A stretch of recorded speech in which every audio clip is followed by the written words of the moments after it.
Sí, puede ser que lo suba ahí. Ah, ok, está bien. Ok. Gracias. Igual, corríjame si estoy equivocado. Creo que hay un grupo de chat, ¿verdad? ¿O no? De la clase.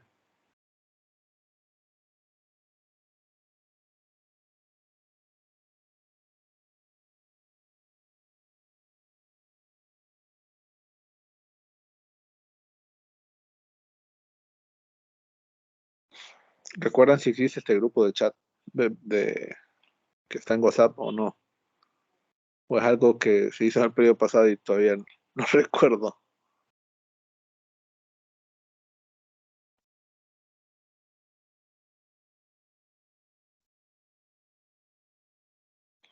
Bueno, si no está así, entonces lo subiría en un espacio donde todos lo puedan ver. Entonces, observemos con lo que son los ciclos de la roca, ¿verdad? En esta imagen podemos observar ciertas procesos que a veces siguen estos elementos para formarse, ¿verdad? Eh, Rocas dependen o se pueden formar en diversos lugares, cercanos a un volcán, lejanos a estos, o que provienen del subsuelo, en el cual han pasado cierto tiempo o un tiempo bastante prolongado, y quizás donde antes estaban había una presencia de gases o ausencia de estos gases. Entonces, en función de ese tipo de situaciones que se pueden ir observando, es que se especifican o se determinan o se clasifican, perdón, las rocas posteriormente, ¿verdad? Y por ejemplo, una clasificación de estas es básicamente en función de estos casos, ¿verdad?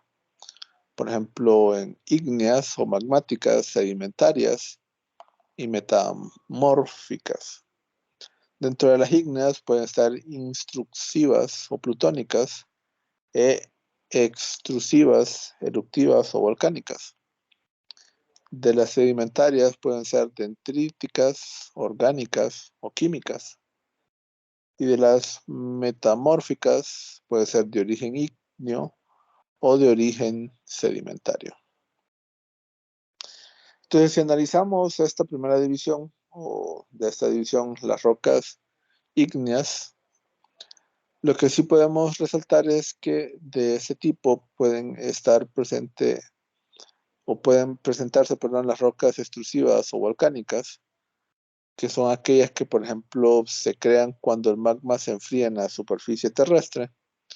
Y también pueden ser las rocas intrusivas o plutónicas, que básicamente es cuando el magma se solidifica, pero instantes o previamente a que éste salga a través de la superficie, ¿verdad? Entonces, en función del lugar donde se originan, está básicamente esta división, ¿verdad? Algo que debemos de entender es, por ejemplo, cuál es la diferencia entre magma y lava. Básicamente, la lava es el material magmático que logra alcanzar la superficie. Es decir, cuando el magma sube y, por ejemplo, sale a través de un volcán u otra superficie mediante la cual se puede liberar, entonces cuando sale a la superficie es lo que se conoce como lava. Pero en sí el magma es el material parental generado por las rocas fundidas y es básicamente, por así decirlo, la fuente de todo este tipo de rocas que conocemos como ígneas. Entonces, sí, esta división, pero el lava es cuando ya tenemos el magma a nivel de la superficie y el magma es cuando está básicamente a niveles del subsuelo. Entonces, el magma, si debemos de entender de que está compuesto por diferentes estados presentes, ¿verdad? Por ejemplo, si es sólido, podemos decir que hay una composición de silicatos o de cristales de silicatos en esa parte. En estado líquido puede ser, por ejemplo, la presencia de silicio y oxígeno en su mayoría.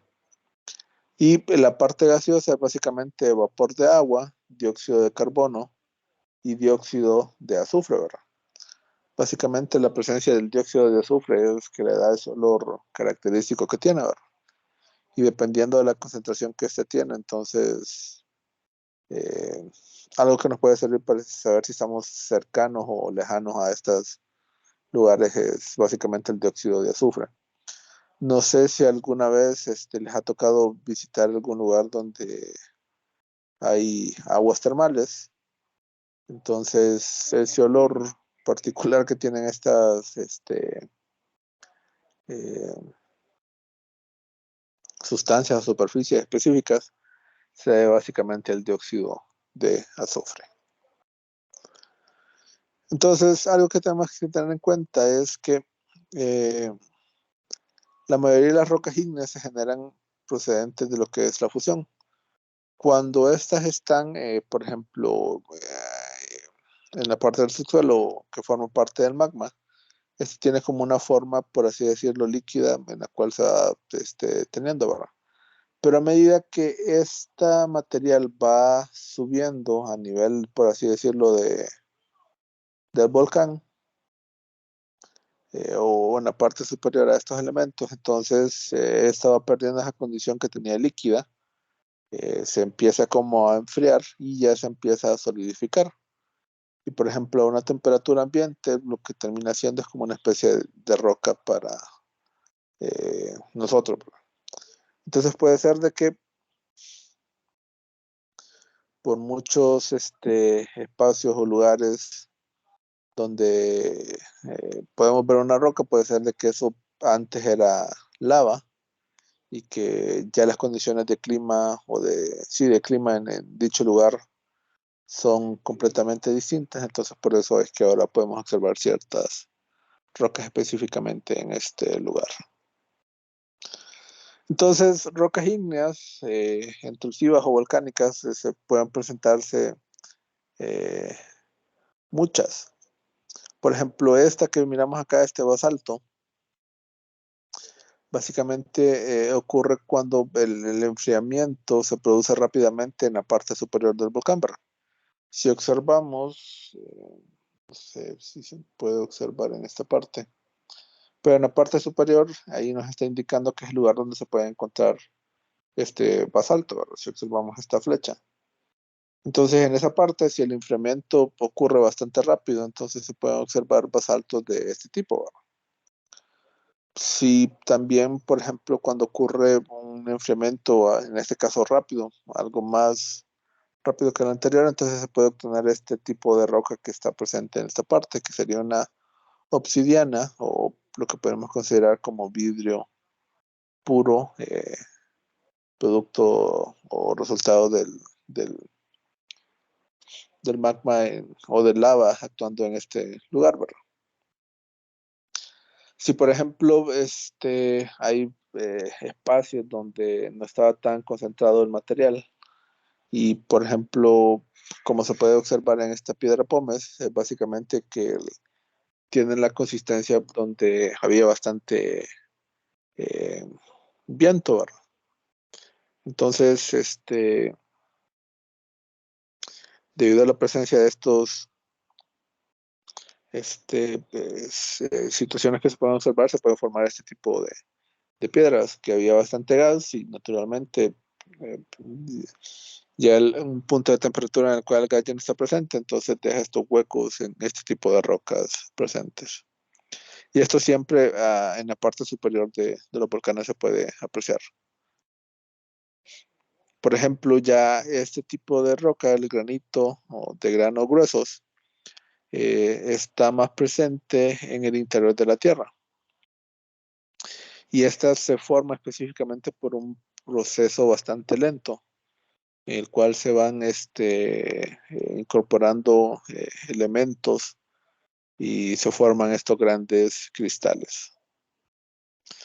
Entonces, para analizar los factores que inciden en la formación de estas rocas, tenemos que ver con cuál es la velocidad que tienen estos elementos para enfriarse. Si se recuerdan, los primeros elementos que vimos era porque en esta parte se producía un enfriamiento bastante rápido.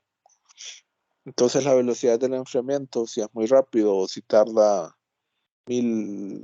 unos cuantos años o en algunos casos tarda millones de años, entonces eso es un factor bastante relevante en estos casos. Otro puede ser la cantidad de sílice que tienen estas rocas. Y lo otro es, por ejemplo, qué cantidad de gas poseía el magma o la lava cuando eh, estaba disuelto en ese tipo. Entonces, si hay bastante cantidad de gases, entonces pueden formar como piedras pómez, ¿verdad? Entonces, estos elementos básicamente definen las características físicas que tienen estos materiales. Entonces, si se enfría muy rápido, si contiene mucho silicio o poco silicio, o si tiene mucho gas o poco gas, son factores relevantes para observar su forma, ¿verdad? Y también estos están relacionados con el tamaño que estos tienen y el orden que van siguiendo los cristales en cada uno de estos valores. Entonces, si los clasificáramos estas rocas ígneas por su textura, por ejemplo, podríamos tener un caso específico como esa textura afanítica, que afanítica básicamente es como decir no visible, en el cual estas se forman en la superficie y el enfriamiento es rápido. Si tenemos, por ejemplo, una textura fanerítica, que en este caso son rocas formadas por granos o cristales grandes, entonces estas, por ejemplo, para poder detectar específicamente se requiere el uso de un microscopio para observar qué es lo que está presente en cada uno de estos valores. Para una textura porfírica, básicamente se requieren miles de millones de años para que estos se puedan solidificar. Estos, por ejemplo, generalmente se pueden observar a niveles del subsuelo, donde se presentan estas superficies o condiciones para que este enfriamiento se pueda eh, presentar, ¿verdad? Y se puedan localizar. Una textura vítrea, como en este caso que se ven, son de aquellos casos que se solidifican rápidamente. Si recuerdan, esto está bastante parecido al caso que observábamos del vidrio que se formaba en la superficie de un volcán, que era básicamente también resultado de este caso donde se estaban enfriando las rocas a un tiempo bastante acelerado. Esta textura piroclástica, que básicamente se forman con la consolidación de estos fragmentos de rocas individuales expuestos y con las partículas expulsadas durante una erupción. Entonces es posible encontrar este tipo de materiales en función de la textura que se tiene para cada uno de estos elementos. Estas texturas pegmatíticas, que básicamente es cuando tenemos granos muy gruesos y estos están interconectados y forman una última etapa de cristalización. Por ejemplo, en la roca que está, en la foto, perdón, que nos muestra esta roca del lado derecho, se puede observar esto que se menciona de los cristales por observar. También las rocas ígneas se pueden clasificar en función de la composición química que éstas presenten. Si tienen, por ejemplo, muchos minerales claros o minerales oscuros, que estos se observen o se noten en estos valores. Y dentro de los valores que se pueden observar en cada una de estas rocas son específicamente estos, como se ven, por ejemplo, de sílice, oxígeno, aluminio, calcio, sodio, potasio, magnesio y hierro. Entonces, dependiendo de las características que se presenten en estos valores, entonces, en función de esto se pueden clasificar cada uno de estos por su composición química de materiales. También estas se pueden clasificar en función de los minerales que estos poseen, ya sean que estos sean claros, oscuros, o dependiendo de estos materiales que las conforman. Por ejemplo, si tienen una composición granítica, una composición intermedia, una composición máfica o una composición ultramáfica. Al final, estos elementos se pueden también caracterizar en función de estos valores. Por ejemplo, podemos observar si tienen, en función de la cantidad de sílice que estos tienen. Por ejemplo, el olivo tiene baja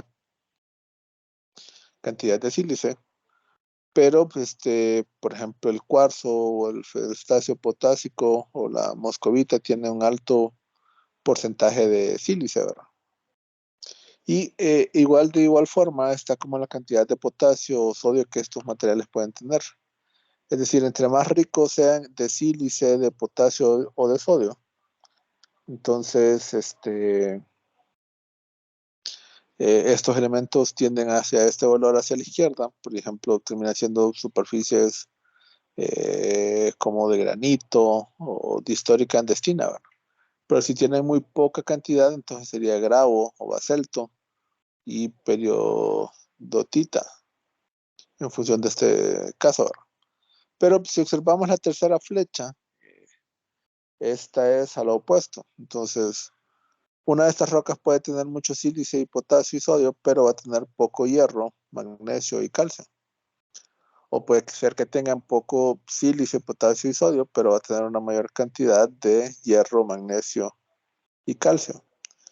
Y lo más importante es la última de estas flechas, que nos indica la temperatura a la cual se fusionó la piedra. Entonces lo que debemos de saber es que si tienen bastante sílice, entonces la temperatura a la cual se fundieron es alrededor de los 700. Pero a medida que se va moviendo o nos vamos moviendo hacia la derecha,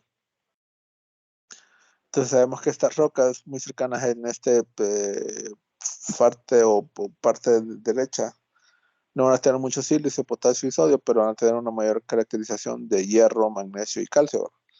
Entonces observamos que, por ejemplo, estos valores están más asociados con metales. Y, por ejemplo, cuando tienen una mayor cantidad de metales estas rocas, entonces naturalmente su temperatura de fusión es superior.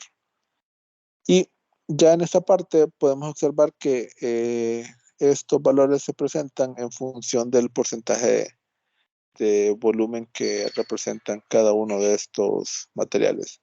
Es decir, el granito tiene una cantidad quizás como un 20-25% que es cuarzo, una cantidad que oscila entre que sería 50% o 60% que es feldespato o potásico, y en cantidades inferiores, por ejemplo, que son la mascovita.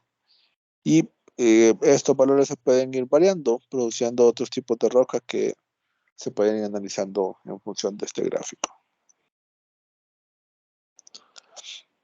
Al final, esta composición que tienen estos materiales, podemos verlo en función de estos valores, ¿verdad?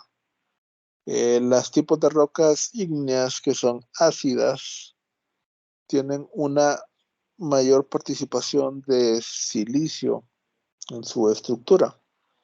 Las que son intermedias, básicas o ultra básicas, podemos ir observando que tienen menores porcentajes de participación para estos elementos. No sé si tienen alguna duda o consulta hasta acá.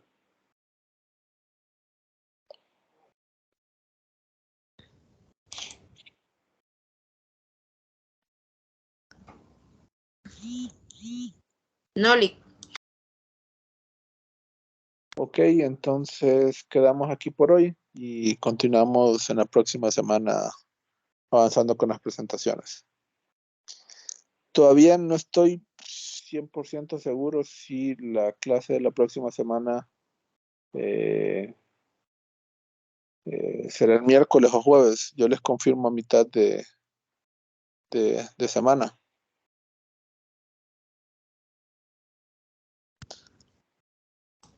Pasen buena noche. Buenas noches, Lick. Gracias. Sí. Saludos.